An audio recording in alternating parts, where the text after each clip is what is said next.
Good evening, ladies and gentlemen. Ron Wallace here with Ballin' Down South Sports Network, here with another episode of the interview.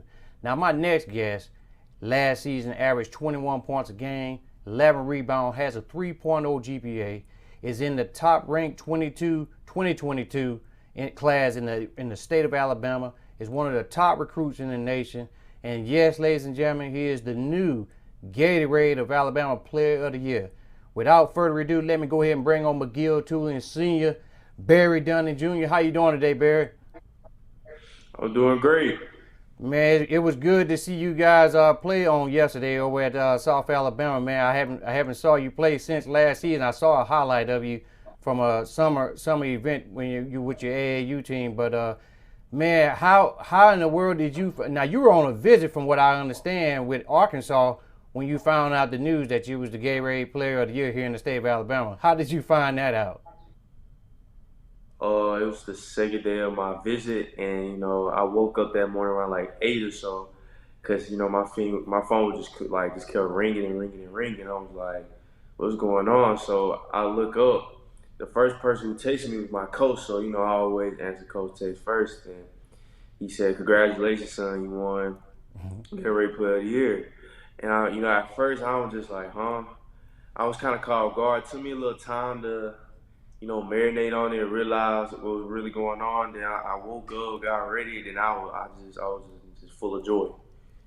Well, that's good, man. So now you're joining the ranks of some good top Alabama players that also have received that award, like John Petty, Trenton Warford, J.D. Davidson, who's just graduating this year, going on to Alabama. But also you join some NBA greats like Jason Tatum, Karl Anthony Towns, Jabril Parker, and Dwight Howard. How does it feel to be in a class with such players with the caliber they have? Just very humble, grateful and blessed. It just just motivates me to continue to work harder. Well, and also having the stats that you had last season, got a GPA or like a 3.0. I know you probably want to get that GPA up a little bit higher, but it's fine where it is. How you're able to balance the academic side as well, the basketball side. How hard, and is it easy for you or what? I'll say it's easy if you just make it easy. Like my parents said, sometimes you got to sacrifice a lot of things. For a lot for this game of basketball, like free time. Going out every other weekend or doing a lot of stuff during the week. Sometimes you just gotta, just school and basketball. So just by me, working out many times during the week and during the day, and also having McGill too, great given me great education, with the amount of work we have, there's a lot to have to sacrifice to get up for me, to reach a lot of goals and achieve a lot of accolades. Now, being a Gatorade Player of the Year, it's not just about what you do on the court; it's also what you do off the court. So, what are some of the things that Gatorade saw that you did off the court that made you the candidate to win the award here in the state of Alabama? There were a few was, that I volunteered at my McDonald's, at the McDonald house down, by my school at McGill over there. It was a great experience, seeing a lot of kids there, humbling kids. Didn't have too much, but those are just great kids to be around. The people I had worked with that's over it, just great people. It was a humble experience for me. Also I had worked, I give a lot of time into youth basketball. I train kids. I don't ask for money or nothing. I train them because I love, basketball. And, I just want kids, to develop the right way. I just want to help kids. They ask me questions about basketball, ask me to show them a move or, teach them. I'm glad to give them my free time just to show them that. So, there's just a couple of things, that I have did, for the community. Wow, that's good, man. You're giving back already, and you're still in high school. Not a lot of high schoolers, do things of that nature. That speaks of your character. Now, when you were there at Arkansas and you found out this news, your parents were with you. When you told them that, did they think you were playing? I'll say my mom was, she was like, are you playing? I was like, no, mom, like, look at it. And then, cause, same thing with her, it's really kind of unbelievable, It was like something I always wanted to be. And then, as I was coming up playing basketball, finally seeing it happen, it was kind of like a unbelievable realization that it actually happened. Now, you finally got to meet Coach Musselman and his staff. How was it to meet them, face to face instead of over, like a Zoom call or anything like that, and talk about the visit?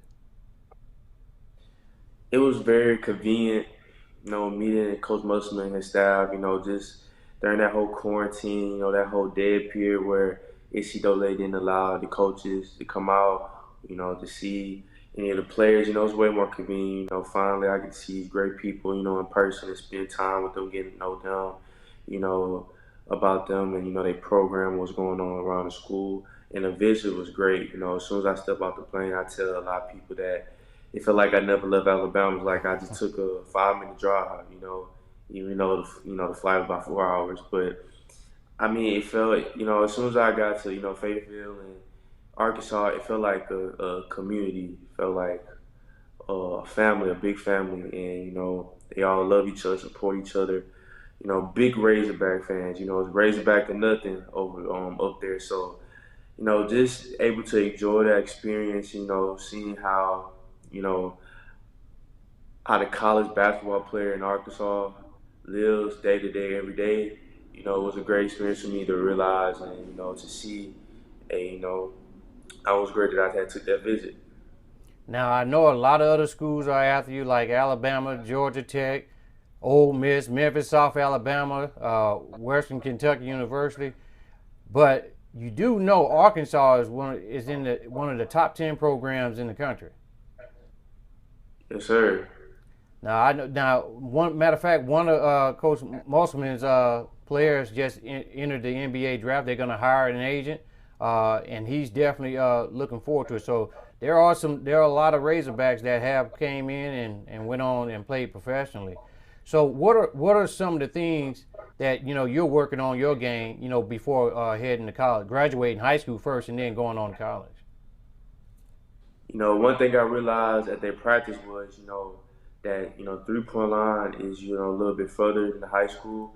Also, as you playing, you actually shoot from the NBA three in college. So just working to improve on my 3-point shot, my range and consistency. Able to make 3-point shots at a consistent level. Also ball handling. I feel like from what I've been taught, you can learn how to handle the ball. You know, you straight. You can get to the spots you floor. You always get to your shot. You're able to pass. You're able to shoot. You're able to make the right plays. Just keep my ball handling tight. Because I feel like I'm a versatile player. I play 1 through 4, 1 through 3. I gotta learn how to handle the ball. Different situations, scenarios. So those are the two biggest things. Also, keeping my mid range right and tight. And then just to improve on that also. Keep your mid range right and tight. Looking at this video, and I know this is an older video, and I got more clips that'll be playing. Um, I saw you yesterday where you drove in, you hitting jump shots from mid range. Um, what goes into every day in your personal training outside of training with Coach Murphy when you guys get the opportunity? What are some of the things that you do to make sure you're on top of your game? First one, I try to be the first one in. Sometimes I always want to be the last one out. We have a shooting machine. Always using that. Try to get up as many shots as I can. Working on my form, my technique, staying balanced. Also I train with Miles Kyles, Johnny Mayhem. They teach me a lot of good stuff. Ball handling, getting into my shot. My form. Like I said, keeping balance. Which moves to use in different scenarios. Just teaching me a lot of stuff because they play the highest level of basketball. So, Right. those are my two trainers. So that's why I do off. Aside from being able to get on their practices. Also conditioning because I want to peak when everybody's going to be at their resolution. So when it's the fourth quarter, I want to be peaking. Not getting tired, be able to finish the game. So conditions like a big part too. Also. Now Johnny when he played, I saw Kirby Lane with Bama Mixtape put out today. He used to shoot that thing from the half court mark, and they used to call it Mayhem Land. So He definitely can shoot the rock back in his day. I've seen some of those videos of his, and he definitely played at a high level. So Barry, with all the accolades you're getting and the attention you're getting from college coaches across the country, uh, how does that make you feel, and what does it look forward, to younger guys coming behind you, and some of those things that you could tell them? I'm very sure that your teammates look up to you, and I'm looking forward for you being a more of a vocal leader this season. How it makes me feel happy. That it really shows what hard work and dedication and obsession and love for the game can do for you. Take you places or take you and your family places that you never seen before, opportunity that you never thought of having, meeting, wonderful and great people, seeing, new things. I'm just humble and blessed. That I'm in this opportunity. It only motivates me. To keep working harder. Um, Also, like for other people who's trying to be in the same position I am, always keep God first. Always stay in your books and just work hard. Sometimes you gonna have to sacrifice things. Sometimes it's gonna be hard, but just keep working. Put your trust in God and in your faith, and things will see yourself through. Just keep your head up and keep working. And for this year being me a leader for my team, you know, I wouldn't say my teammates look up to me. I feel like they're more happy for me because I grew up with those guys. The senior class this year, like Miles Murphy, Braden Turner, Thomas Palmer, Gavin VC, Cooper Russ. Those guys. I played with them ever since fifth grade here. And it's not that they look up to me. I think they're happy for me. Seeing one of their teammates, their friends, they work so hard. And, they had the opportunity that he always dreamed of. It's finally coming true. And I think they just happy for me. Also motivating them, to play even harder because I feel like not only me has something to prove also, but we all have something to prove. As a program from McGill Tune that that we're a good team and we feel like that we're gonna make a good run this year. Yeah, you guys definitely looked pretty good yesterday. What can you say about Coach Murphy? Some of the things that he's taught you, not just basketball, but being a young man and becoming an adult. Coach Murphy, wonderful coach, best coach that I ever had. Off the court, he tells us as a team, sometimes as a man, you ain't gonna feel like doing this or doing that. Cause we had one practice where, we ain't have a good start to. We was kind of lazy, tired, like the day is good. But Coach Murphy tried to instill in us that, someday as a man, you gonna have a family. Sometimes you don't feel like getting up, or sometimes you don't feel like going to work or doing this or that, but you have to, because based on your actions affects everyone else around you. So he tries to he tries to teach us to give effort every day. Go all out.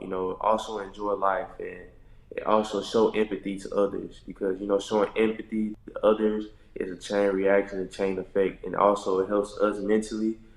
You know, Coach Murphy has taught me and my teammates a lot of life lessons that helps us on and off the court. But one thing Coach Murphy tells us, and one thing he has experienced too is that brotherhood. These guys in high school, me and these guys, we've been through a lot. We grew up together. We had suicide. We went through adversity last year, and sometimes things might seem like we might not, you know, seeing things some like time might be bad, but at the end of the day, we built this brotherhood over the years, and I feel like it's never gonna go away. We're gonna have this brotherhood for life. So, Coach Murphy is a great coach. Is a wonderful coach. Yeah, we got to get him on the network. Let him talk about that program he got going on over there at McGill too and Catholic. One last thing, this live period coming up in July. Where will you and your AAU team be playing at? We will be playing P Jam July 13th through the 25th. Also, I think we're gonna play in another live period in July before that, but I forgot which tournament it was and when. But I know we'll be playing at P Jam July 13th to the 25th. All right, ladies and gentlemen, Barry Dunning Jr., Gatorade Player of the Year. Thanks for coming on the network today, Barry. Thank you for having me.